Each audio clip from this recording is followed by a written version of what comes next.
নওলখা মন্দির অনেকে বলে থাকেন নলাখি মন্দির, কারণ 1940 সালে এই মন্দিরটি তৈরি করতে খরচা হয়েছিল 9 লক্ষ টাকা।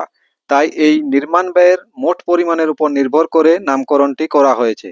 স্বাধীনতার আগের 9 লক্ষ টাকার মূল্য আজকের দিনে কত তা বুঝতেই পারছেন। তাই দেখতে থাকুন সুন্দর এই মন্দিরটির ভিডিওটি এবং শুনতে থাকুন রানী চারুশীলা দেবীর মন্দির নির্মাণের পিছনে থাকা করুণ কাহিনী। এটি ঝাড়খণ্ডের যোশীডি রেল স্টেশন থেকে 9 কিমি দূরে হলেও দেওঘর থেকে এর দূরত্ব মাত্র 2 কিলোমিটারের মতো। দেওঘর ভ্রমণের এটি একটি অবিচ্ছেদ্য অঙ্গ।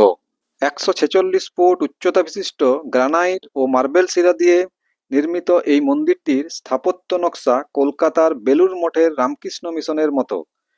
এটি একটি হিন্দু মন্দির যেখানে রাধা, কৃষ্ণ, গোপাল এবং বালানন্দ ব্রহ্মচারীর মূর্তি রয়েছে।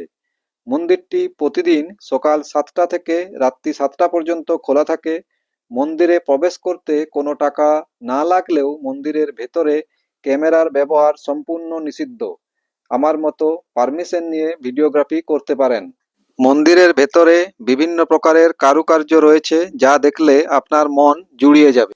এই যে মন্দিরের প্রবেশদ্বারে মূর্তিটি দেখছেন, ইনি রানী চারুশীলা দেবী, যার অর্থ দ্বারা এই বিশাল মন্দিরটি তৈরি হয়েছিল।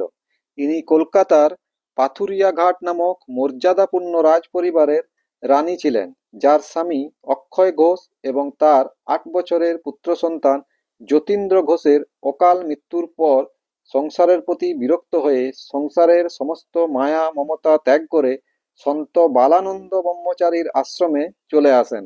গুরু বালানন্দ ব্রহ্মচারীর পরামর্শে তার 8 বছরের ছেলেকে স্মরণ করে এবং ভগবান শ্রীকৃষ্ণকে নিজের পুত্র হিসাবে বিবেচনা করে তিনি নিজের 9 লক্ষ টাকা দান করে বালানন্দ ব্রহ্মচারীরই শিষ্য তথা পশ্চিমবাংলার তৎকালীন বিখ্যাত ইঞ্জিনিয়ার শ্রী কালিদাস রামকে দিয়ে মন্দিরটি নির্মাণ করান, যা বাল গোপালকে উৎসর্গীকৃত।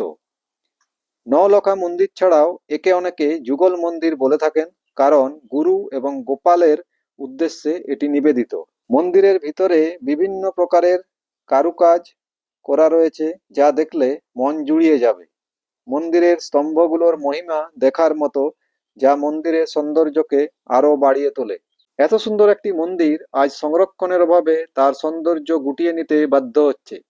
আমরা যখন সন্ধ্যার সময় এখানে এসেছিলাম তখন দেখি মন্দিরের ভেতরে আলো থাকলেও বাইরে থেকে সম্পূর্ণ মন্দিরটি অন্ধকারে ডুবে আছে।